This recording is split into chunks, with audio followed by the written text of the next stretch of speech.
Dear students, the third chapter, the money and banking, we have to explain the next topic. Here we have written as a question, that is why people hold money in the form of cash. അതായത് നമ്മൾ കഴിഞ്ഞ ക്ലാസ്സുകളിൽ നമ്മൾ എന്തിനെ കുറിച്ചൊക്കെ നമ്മൾ പഠിച്ചു. We have already explained what you mean by barter system, what are the drawbacks of the barter system, and again we have to explain what are the functions of money.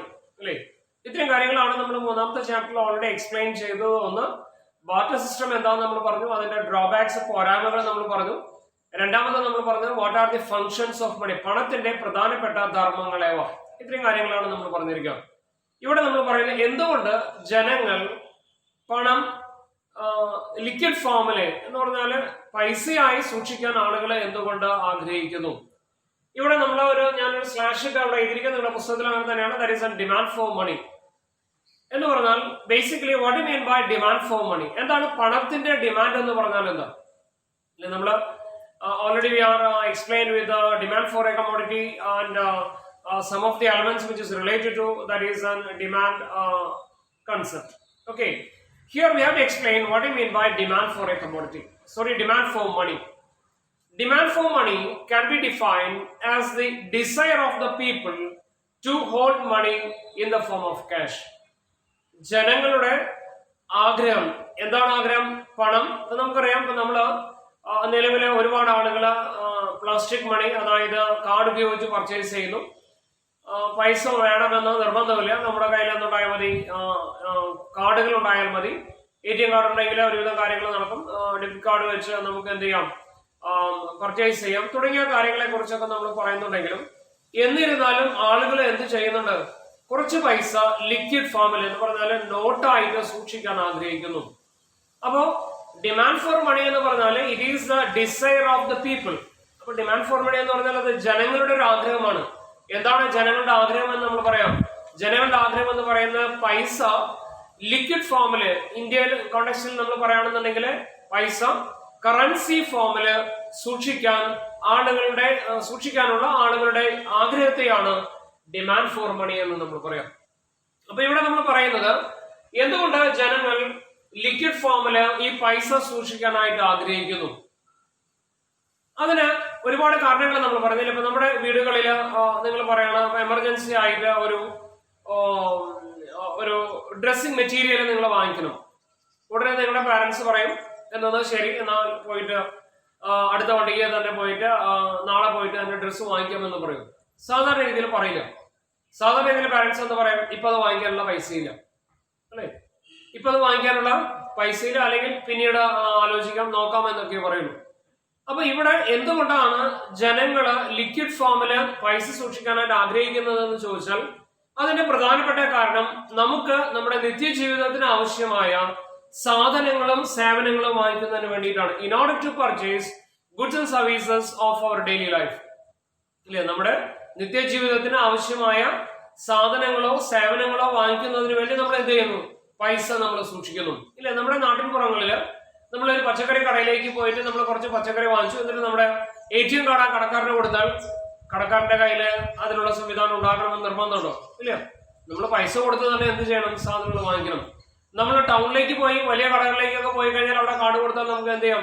Purchase ചെയ്യാം. നമ്മള് card read ചെയ്യുന്ന ഒരു കടയിൽ പോയിട്ട് നമ്മൾ പറയാണ്, എന്റെ കയ്യിൽ കാർഡിലെ പൈസയാണുള്ളത് എന്ന് പറഞ്ഞാല്, കറൻസിയാണ് എന്റെ കയ്യിലുള്ളത് എന്ന് പറഞ്ഞാല് കറൻസി എടുക്കാൻ അയാള് ബാധ്യസ്ഥനാണ്. മനസ്സിലായോ? അപ്പൊ ഇവിടെ നമ്മൾ പറയുന്നത് കാർഡ് നിലവിൽ അത് വളരെ സാർവത്രികമായിട്ട് ഉപയോഗിച്ചുകൊണ്ടിരിക്കുന്നുണ്ടെങ്കിലും ജനങ്ങൾ എന്ത് ചെയ്യുന്നു? പൈസ ലിക്വിഡ് ഫോമിൽ സൂക്ഷിക്കുന്നു. അതിന്റെ പ്രധാനപ്പെട്ട കാരണം ഇത്തരത്തിലുള്ള ഇടപാടുകൾ നടത്താൻ വേണ്ടിയിട്ടാണ്. നമ്മുടെ നിത്യജീവിതത്തിന് ആവശ്യമായ സാധനങ്ങളും സേവനങ്ങളും വാങ്ങിക്കുന്നതിന് വേണ്ടിയാണ് പ്രധാനമായും ആളുകൾ പൈസ കയ്യിൽ സൂക്ഷിക്കുന്നത്. ഇനി ഈ പൈസയുടെ വരവെന്ന് പറയുന്നപ്പോൾ നമ്മൾ പറയുന്ന ഒരു സാലറിഡ് എംപ്ലോയി ആണെന്നുണ്ടെങ്കിൽ മാസത്തിന്റെ ആദ്യത്തെ ദിവസങ്ങളിൽ അദ്ദേഹത്തിന് സാലറി കിട്ടുന്നു, അല്ലേ? അദ്ദേഹത്തിന്റെ ചെലവ് എന്ന് പറയുന്നത് എന്താണ്? ആ മാസം മുഴുവനുണ്ട്. അപ്പോൾ ആ കിട്ടിയ പൈസ കിട്ടുന്നത് എന്ന് പറയുന്നത്, പൈസ കിട്ടുന്നത് എപ്പോഴാണ്? ഒരു സമയത്ത് മാത്രമാണ്. പക്ഷെ ചെലവ് എന്ന് പറയുന്നത് എല്ലാ സമയത്തും ഉണ്ട്. അതുകൊണ്ട് അത് ശ്രദ്ധാപൂർവം അത് കൈകാര്യം ചെയ്തിരിക്കണം. അപ്പൊ ഇവിടെ നമ്മൾ പറയുന്ന 2-3 കാര്യങ്ങൾ. ഒന്ന്, ഡിമാൻഡ് ഫോർ മണി എന്ന് പറഞ്ഞാൽ it is a desire of the people to hold money in the form of cash. Why these people hold money in the form of cash in the sense in order to make transaction or in order to purchase goods and service, സാധനങ്ങളോ സേവനങ്ങളോ വാങ്ങിക്കുന്നതിന് വേണ്ടി അല്ലെങ്കിൽ transaction നടത്തുന്നതിന് വേണ്ടി, കൈമാറ്റം ചെയ്യപ്പെടും, വാങ്ങിക്കുന്നതിനോ വിൽക്കുന്നതിനോ വേണ്ടി ആളുകൾ എന്ത് ചെയ്യുന്നു? പൈസ കയ്യിൽ സൂക്ഷിക്കുന്നു. അങ്ങനെയാണെങ്കിൽ ഒന്ന് രണ്ട് കാര്യങ്ങൾ നമ്മളിവിടെ പറയുന്നത് ശ്രദ്ധിക്കാം. എന്തുകൊണ്ടാണ് ജനങ്ങൾ പണം ലിക്വിഡ് ഫോമിൽ സൂക്ഷിക്കുന്നത് എന്ന് ചോദിച്ചാൽ നമ്മൾ പറയാൻ എന്താണ്? In order to purchase goods and services, that is in the case of in the form of in order to make transaction. അപ്പോൾ ഇവിടെ നമ്മൾ പറയുന്ന ഒരു ആശയം എത്രയാണ്? The volume of transaction. അല്ലെ, അപ്പൊ നമ്മുടെ വീടുകളിൽ നമ്മൾ വാങ്ങിക്കുന്ന സാധനങ്ങളുടെയും സേവനങ്ങളുടെയും വോളിയം, അളവ് എന്ന് പറയുന്നത് എന്തിനെ ആശ്രയിച്ചിരിക്കുന്നു? നമ്മുടെ വരുമാനത്തെ ആശ്രയിച്ചിരിക്കുന്നു, അല്ലേ? അതായത് ഒരു മാസം 50,000 രൂപ വരുമാനമുള്ള ആളുടെ ട്രാൻസാക്ഷനും 10,000 രൂപ വരുമാനമുള്ള ആളുടെ ട്രാൻസാക്ഷനും തമ്മിൽ വ്യത്യാസമുണ്ട്. അപ്പൊ ഇവിടെ നമ്മൾ പറയുന്നത് വോളിയം ഓഫ് ട്രാൻസാക്ഷൻ എന്ന് പറഞ്ഞാല് in order to purchase the volume of purchase goods and services is mainly depends on income. അത് പ്രധാനമായും എന്തിനെ ആശ്രയിച്ചിരിക്കുന്നു? വരുമാനത്തെ ആശ്രയിച്ചിരിക്കുന്നു. If the volume of transaction increases, ഇപ്പൊ നമ്മൾ പറയാണ് ഒരു വ്യക്തിയുടെ വോളിയം ഓഫ് ട്രാൻസാക്ഷൻ, സാധനങ്ങളും സേവനങ്ങളും വാങ്ങിക്കുന്നതിന്റെ വോളിയം കൂടി എന്ന് പറഞ്ഞാൽ നമ്മൾ എന്ത് മനസ്സിലാക്കണം? അയാളുടെ കൈവശമുള്ള വരുമാനം വർദ്ധിച്ചു എന്നാണ്. അപ്പൊ അതാണ് നമ്മളോട് ആദ്യം പറഞ്ഞിരിക്കുക. The volume of transaction depends on the income of the individual. ഒരു വ്യക്തിയെ സംബന്ധിച്ചിടത്തോളം അയാളുടെ വരുമാനത്തെ ആശ്രയിച്ചിരിക്കുന്നു അദ്ദേഹം വാങ്ങിക്കുന്ന സാധനങ്ങളുടെയും സേവനങ്ങളുടെയും അളവ്. അതായത് ദ ട്രാൻസാക്ഷൻ വർദ്ധിക്കുന്നു എന്ന് പറഞ്ഞാൽ if the increases in the transaction means increases the demand for money. എന്ത് വർദ്ധിച്ചു എന്നാണ് അർത്ഥം? പണത്തിന്റെ ഡിമാൻഡ് വർദ്ധിച്ചു എന്നാണ് നമ്മൾ മനസ്സിലാക്കേണ്ടത്. That is number 1. അപ്പൊ അതുകൊണ്ട് നോർമൽ കേസിൽ ആളുകൾ എന്ത് ചെയ്യുന്നു? പൈസ ലിക്വിഡ് ഫോമിൽ സൂക്ഷിക്കാനായിട്ട് ആഗ്രഹിക്കുന്നു. അപ്പൊ നമ്മുടെ വീടുകളിൽ നമുക്കറിയാം, എല്ലാവർക്കും, നിങ്ങൾക്ക് വിദ്യാർത്ഥികളായ നിങ്ങൾക്ക് ഹൈസ്കൂൾ ലെവലിലേക്ക് വരുമ്പോൾ തന്നെ ഒരുപക്ഷെ അതിനു മുമ്പ് തന്നെ നിങ്ങൾക്ക് ബാങ്ക് അക്കൗണ്ടുകളുണ്ട്. ബാങ്കിൽ സ്കോളർഷിപ്പ് പൈസകൾ വരുന്നു.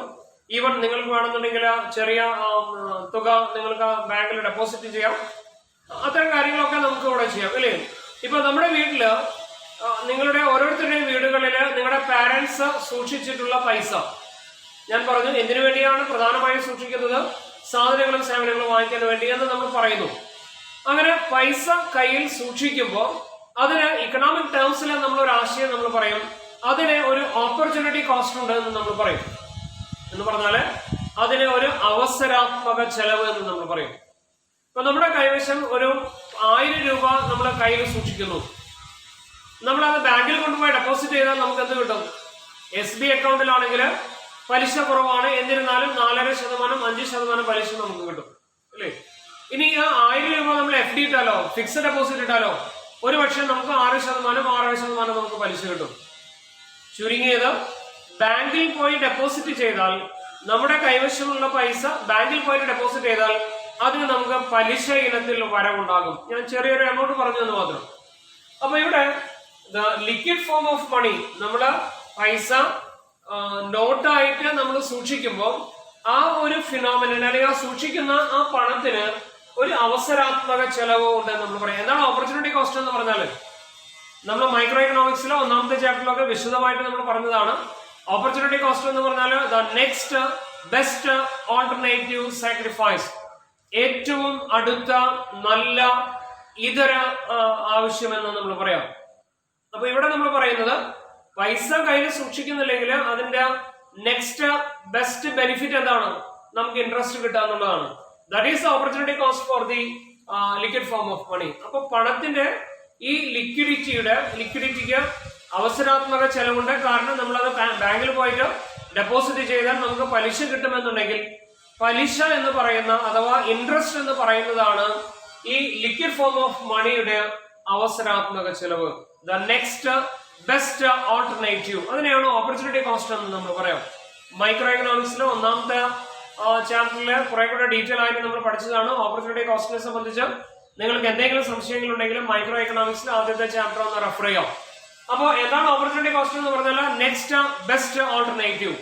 അപ്പോൾ ലിക്വിഡ് ഫോം ഓഫ് മണി, പണം ലിക്വിഡ് ഫോമിൽ സൂക്ഷിക്കുമ്പോൾ അതിനൊരു ഓപ്പർച്യൂണിറ്റി കോസ്റ്റ് ഉണ്ട്. ആ ഓപ്പർച്യൂണിറ്റി കോസ്റ്റ് എന്ന് പറയുന്നത് that is in the form of interest. Interest എന്ന് പറഞ്ഞാൽ പലിശയാണ് ഈ ലിക്വിഡ് ഫോം ഓഫ് പണത്തിന്റെ എന്താ നമ്മൾ പറയാം, ഓപ്പർച്യൂണിറ്റി കോസ്റ്റ് ആയിട്ട് നമ്മൾ പറയാം. അപ്പൊ ആദ്യം പറഞ്ഞ കാര്യം എന്താണ്? The volume of transaction depends on income. If the transaction increases, demand for money also increases. That is number one. The second point we are just explaining, the liquid form of money have an opportunity cost. Whatever the amount which we kept in our hand or kept in our house, there is an opportunity cost. Opportunity cost in the sense that is the next best alternative. Here, the liquid form of money have an opportunity that is called, that is an interest. If we deposit the same amount in the bank, we receive the interest. That is the opportunity cost of the liquid form of money. That is number 2. And again, how much amount of money we are keeping in our hand? നമ്മൾ എത്രത്തോളം പൈസ നമ്മുടെ കയ്യിൽ സൂക്ഷിക്കും എന്നത് എന്തിനെ ആശ്രയിച്ചിരിക്കുന്നു അല്ലേ? നിങ്ങളുടെ പാരന്റ്സ്, നിങ്ങളുടെ വീടുകളില് പാരന്റ്സിന്റെ കൈവശം പൈസ അവര് കയ്യിൽ സൂക്ഷിക്കുന്നുണ്ട്. ചിലര് കൂടുതൽ പൈസ സൂക്ഷിക്കുന്നവരുണ്ട്, ചിലര് വളരെ കുറച്ച് പൈസ മാത്രമേ ഉള്ളൂ. കാരണം എല്ലാത്തിനും കാർഡ് സൗകര്യങ്ങൾ ഉള്ളതുകൊണ്ട്, ATM ഡെബിറ്റ് കാർഡുകളൊക്കെ സൗകര്യം ഉള്ളതുകൊണ്ട് വളരെ കുറച്ച് പൈസയെ സൂക്ഷിക്കുന്നുള്ളൂ. എന്നിരുന്നാലും പാരന്റ്സ് കുറച്ച് പൈസ ലിക്വിഡ് ഫോമിൽ തന്നെ സൂക്ഷിക്കും. ഇനി എന്തിന്റെ അടിസ്ഥാനത്തിലാണ്, അല്ലെങ്കിൽ കയ്യിൽ സൂക്ഷിക്കുന്ന പണത്തിന്റെ അളവ് എന്തിനെയെല്ലാം ആശ്രയിച്ചിരിക്കുന്നു? പ്രധാനമായും 2 കാര്യങ്ങളെയാണ് ആശ്രയിച്ചിരിക്കുക. ഒന്ന്, the advantages of the liquidity, കയ്യിൽ സൂക്ഷിച്ചാൽ എന്താണ് ലാഭം. രണ്ടാമത്തേത് ഇൻട്രസ്റ്റ് റേറ്റ്, പലിശ നിരക്ക്. 2 ഘടകങ്ങളെയാണ് ആശ്രയിച്ചിരിക്കുക. ഒന്ന് ബാങ്കിലുള്ള പലിശ നിരക്ക്, രണ്ടാമത്തേത് ഈ പൈസ കയ്യിൽ സൂക്ഷിക്കുമ്പോൾ അതിന്റെ ഒരു അഡ്വാൻറ്റേജ് എന്താണ്, ആ നേട്ടം എന്ന് പറയുന്നത് പലിശയുമായിട്ട് കമ്പയർ ചെയ്യുമ്പോൾ കൂടുതലാണെങ്കിൽ ആളുകൾ പൈസ കയ്യിൽ സൂക്ഷിക്കുന്നു. കയ്യിൽ സൂക്ഷിച്ചിട്ട് കാര്യമായ ലാഭമൊന്നുമില്ല, ബാങ്കിൽ കൊണ്ടുപോയിട്ട് ഡെപ്പോസിറ്റ് ചെയ്യാണ് നല്ലത്. കാരണം പലിശ നിരക്ക് കൂടുതലാണെങ്കിൽ ആളുകളുടെ ലിക്വിഡിറ്റി എന്താണ്, ലിക്വിഡിറ്റി കുറയുന്നു. അപ്പൊ ഇവിടെ the people hold money in the form of cash depends on comparing the advantage of liquidity. Liquidity എന്ന് പറഞ്ഞാല് ഇന്ത്യൻ കോണ്ടെക്സ്റ്റ് നമ്മൾ പറഞ്ഞാല് പൈസ കറൻസി ആയി സൂക്ഷിക്കുന്നതിന്റെ അഡ്വാൻറ്റേജും പലിശ നിരക്കും തമ്മിൽ താരതമ്യം ചെയ്യാം. ഈ 2 കാര്യങ്ങളാണ് താരതമ്യം ചെയ്യുക. ഒന്ന് അഡ്വാൻറ്റേജ് ഓഫ് ലിക്വിഡിറ്റി, രണ്ടാമത്തേത് ഇൻട്രസ്റ്റ് റേറ്റ്. ലിക്വിഡിറ്റി എന്ന് പറഞ്ഞാല് പെട്ടെന്ന് കൈമാറ്റം ചെയ്യപ്പെടാവുന്ന രീതിയിലുള്ള കറൻസി, നോട്ടുകൾ എന്നർത്ഥം. ആ നോട്ടായിട്ട് സൂക്ഷിക്കുന്നതിന്റെ നേട്ടവും പലിശ നിരക്കും തമ്മിൽ താരതമ്യം ചെയ്തുകൊണ്ടാണ് ആളുകൾ പൈസ കയ്യിൽ സൂക്ഷിക്കുക. നിങ്ങൾ ഈ അടുത്ത കാലഘട്ടത്തില് പത്രമാധ്യമങ്ങളിലും ടെലിവിഷനിലൊക്കെ വന്ന ഒരു വാർത്ത നിങ്ങളുടെ ശ്രദ്ധയിൽ ഞാൻ പെടുത്താണ്.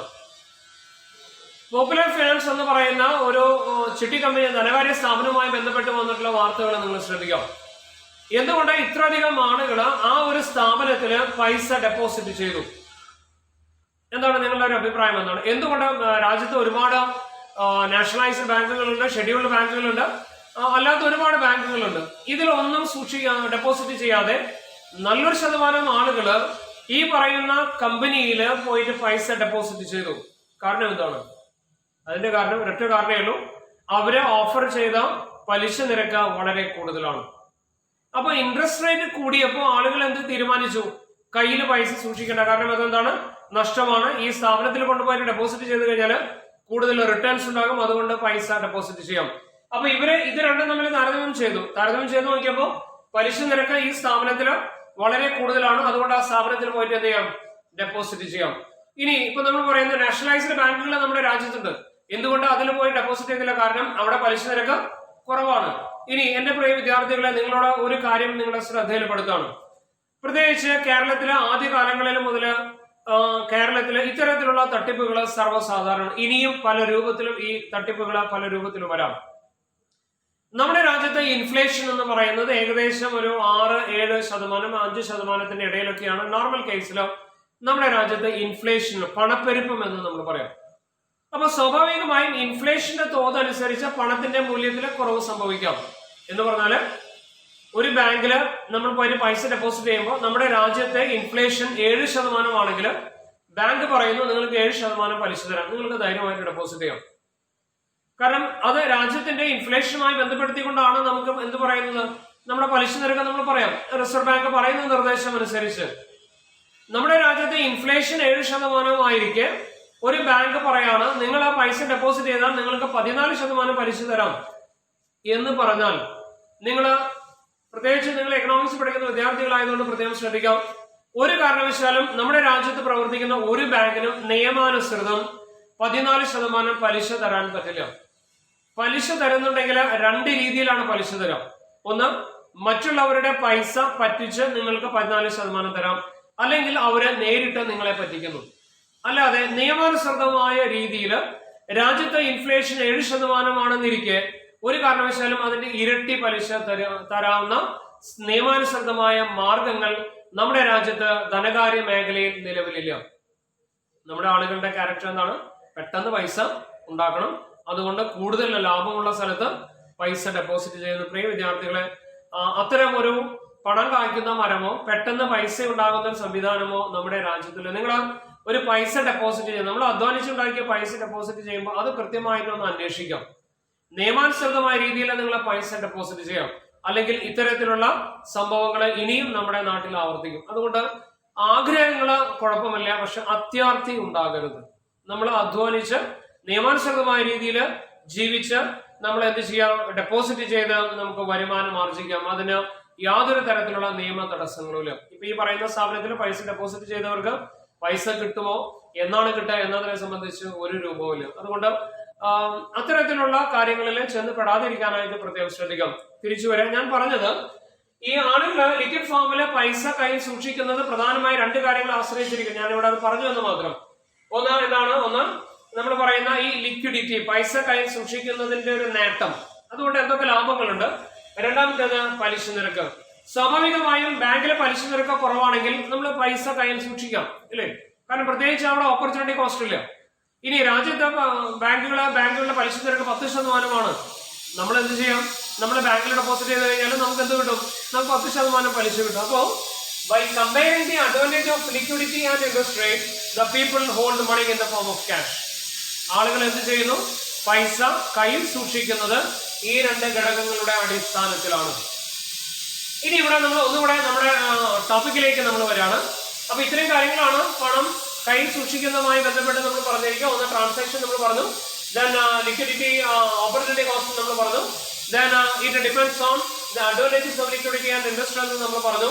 And finally we just explain professor James Keynes. നിങ്ങൾക്ക് ഒരുപക്ഷെ പരിചിതം ഉണ്ടായിരിക്കാം. മാക്രോ എക്കണോമിക്സില് ഒന്നാമത്തെ ചാപ്റ്ററിൽ നമ്മൾ പറഞ്ഞു, മാക്രോ എക്കണോമിക്സ് ഇന്ന് കാണുന്ന രൂപത്തിലേക്ക് മാറ്റിയത് പ്രൊഫസർ ജെയിംസ് കെയ്ൻസിന്റെ the general theory of employment, interest and money എന്ന് പറയുന്ന പുസ്തകം പ്രസിദ്ധീകരിച്ചതോടു കൂടിയാണ്. അദ്ദേഹത്തിന്റെ അഭിപ്രായത്തിൽ അദ്ദേഹം പറയുന്നു, ഈ ഡിമാൻഡ് ഫോർ മണി അല്ലേ, ഡിമാൻഡ് ഫോർ മണി എന്ന് പറയുന്നതിന് അദ്ദേഹം പറയുന്ന പേരാണ് ലിക്വിഡിറ്റി പ്രിഫറൻസ് എന്ന് നമ്മൾ പറയാം. അതായത് ഇദ്ദേഹത്തിന്റെ അഭിപ്രായത്തില് പണം കയ്യിൽ സൂക്ഷിക്കുന്നതിന് പ്രൊഫസർ ജെയിംസ് കെയ്ൻസ് പറയുന്ന പേരാണ് that is an liquidity preference. മലയാളത്തിൽ അതിന് പറയുന്ന പേര് ദ്രവത്വാഭിലാഷം. വളരെ പ്രധാനപ്പെട്ട ഒരു ആശയമാണ്. അപ്പൊ according to Keynes liquidity preference, അപ്പൊ ലിക്വിഡിറ്റി പ്രിഫറൻസ് എന്ന് പറഞ്ഞാൽ ഇനി നിങ്ങളുടെ ധാരണയിൽ ഉണ്ടായിരിക്കേണ്ടത് the liquid form of money which is held by the public. പൊതുജനങ്ങള് ലിക്വിഡ് ഫോമിലെ പൈസ കയ്യിൽ സൂക്ഷിക്കുന്നതിനെയാണ് പ്രൊഫസർ ജെയിംസ് കെയ്ൻസ് എന്ന് പറഞ്ഞിരിക്കുക ലിക്വിഡിറ്റി പ്രിഫറൻസ് എന്ന് പറഞ്ഞിരിക്കും. അപ്പൊ ജെയിംസ് കെയ്ൻസിന്റെ അഭിപ്രായത്തിൽ the demand for money is called liquidity preferences. അദ്ദേഹത്തിന് പറയുന്നത് ലിക്വിഡിറ്റി പ്രിഫറൻസ് എന്നാണ് അദ്ദേഹം അതിനെ പറഞ്ഞിരിക്കുക. ഈ ലിക്വിഡിറ്റി പ്രിഫറൻസ് ഉണ്ടാകുന്നത് പ്രധാനമായും 3 കാരണങ്ങൾ കൊണ്ടാണ് according to professor James Keynes. James Keynes പറയുന്നത് ഈ ആളുകളെ പൈസ കയ്യിൽ സൂക്ഷിക്കുന്നു, അതിനെ ലിക്വിഡിറ്റി പ്രിഫറൻസ് എന്ന് പറയുന്നു.